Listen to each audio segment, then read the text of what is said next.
Декаданын алкагында көп жарандарга жардамдар көрсөтүлүп, алардын маселелери чечилгендер болду. Алардын аз убакыттын аздыгынан айтылбады. Бирок Юстиция министрлиги буга чейин деле жарандардын укугун коргоо боюнча, мамлекет кепилдеген юридикалык жардам көрсөтүү боюнча көрсөтүп келет.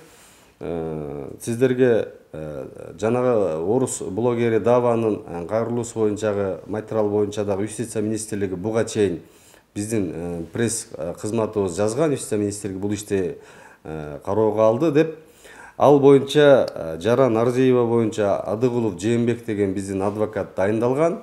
Азыр номер 2 мекемеге барып, ошол жактан Аджыгулов Арзиева менен жолугуп, анын иштерин материалдары менен таанышуу жүргүзүп атат.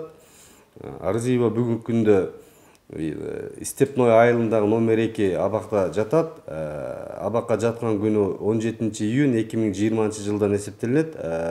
Жазуу мөөнөтүнүн бүтүүсү 2024 жылдын 17-июнү. Бүгүнкү күнгө карата 1 жыл 5 ай 23 күндүк сорогун аткарды.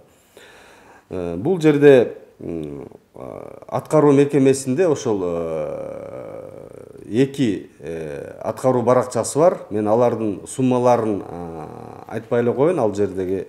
Жана мамлекетке төлөнүүчү айып пулдар дагы бар. Бүгүнкү күнгө карата мурда жабыркагандардын бири ага эч кандай доому жок, материалдык чыгымдарды келтирди деп арыз менен кайрылган. Биздин адвокат жана администрациясы аткаруу мекемесинин, жаза аткаруу мекемесинин администрациясы Арзиеванын апасы менен, анын агасы менен, ошол Москвадагы Айнура кызы менен жана блогер Даванын жардамчысы Фазилов менен түзмө-түз байланыштарды жүргүзүп, иш аракеттерди байланыштуу болуп атат. 1 декабрдан баштап жаңы кодекстер күчүнө киргендигине байланыштуу жаза аткаруу мекемесинин администрациясы ошол соттук өкүмдөрдү чыгарган сотторго, бул Кадамжай райондук соту, Ош шаардык, Ош област сотуна жазаларды, өкүмдү кайра карап берүү боюнча да кайрылган. Андан сырткары дагы адвокаттын, администрациянын жана тиги тараптардын байланышы менен эгер келтирилген чыгымдарды материалдык жабыркаачыларга төлөп бере турган болсо, бардык чыгымдарды Даванын билдирүүсү боюнча дагы бир кандайдыр бир милдеттери болсо, толук бир эң жыйынтыкталган сумманы көрсөтсөңөр, анан ошону төлөйм дегендер бир ниетин билдирген экен. Ошолго азыр аны тактоо процесстери жүрүп атат. Башка банктардан, жеке жактардан, юридикалык жактардан. Ал төлөмдөр төлөгөндөн кийин дагы жаза аткаруу мекемеси кайрадан сотко кайрылат дагы. Сот аны чечим чыгаруу албетте соттун колунда. Эгер бардык чыгымдар төлөнгөндөн кийин адвокаттын биздин такыр көзөмөлүндө болот, тыкыр. Ошон менен буюрса бул иш оң жагына чечилет деген тилектебиз. Экинчи, жалгыз өзү Жогорку Кеңештин администрациясынын алдына пикетке чыккан, уулун көтөрүп Төрөканова Нурила боюнча, ал Кара Суу районунун тургуну, 86-жылкы.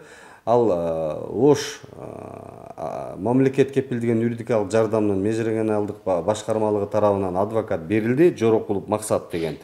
Анын 1,5 жашар баласына байланыштуу иш. Ал иш 2022 жылдын 22 февралында жогорку сотто каралат. Биздин адвокат бүгүнкү күндө материалдык иштер менен таанышып атат. Анын тыкыр көзөмөлүндө болот, жана Юстиция министрлигинин жетекчилигинде көзөмөлүндө болот. Ал ишти байкап, көзөмөлдөп алып барышын. Адвокат барып жогорку сотко катышат.